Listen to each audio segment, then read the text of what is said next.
বন্ধুরা, এই আমি রেডি হয়ে গেলাম।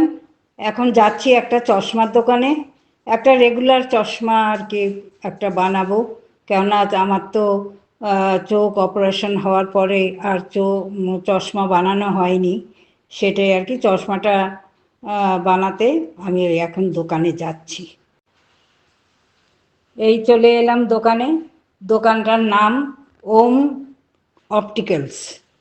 আর এখন ডাক্তার আমার চোখটা একটু দেখছে আর টেস্ট করছে আর কি। টেস্ট করে তারপর পাওয়ার আমার সেরকম নেই বলল, তাও দেখছে আর কি। দেখে তারপর নতুন চশমাটা হবে। এই দোকানটা আমি হেঁটেই গেলাম, কেননা আমাদের সোসাইটির ঠিক অপোজিটের সোসাইটিতে বসেন ডাক্তার। আমরা হেঁটেই চলে গেলাম ওইখানে আর কি। দেখাচ্ছি এখন। এখন চোখ ডাক্তার দেখছে, দেখে কি বলবে আবার দেখি।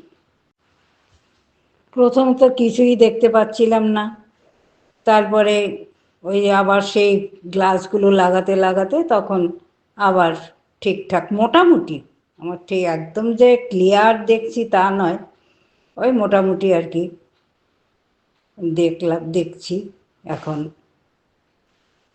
ডক্টর দেখে বললেন যে আসলে আমার যেই চোখটা, ডান চোখটা আর কি, ওইটা রেটিনায় ফুটো হয়ে গেছিলো, তো সেটাই আর কি অপারেশন হয়েছে। এখন সেই ডক্টর বললেন যে আপনার এটা কোনো দিনই মানে আপনার পাওয়ারটা একদম ঠিকঠাক দেওয়া যাবে না, যেরকম মানে আমরা দিচ্ছি ওই রকমই আপনাকে পড়তে হবে, এই আর কি। টেস্টটা হয়ে গেল চোখের। এবারে আসলাম চশমা পছন্দ করার জন্য। আমার একটু হালকা ফুলকাই আমি নিলাম, কেননা ভারী চশমা আমি পরতে পারি না। আমি ফাইবারের গ্লাস আর হালকা হালকা চশমা আমার ভালো লাগে।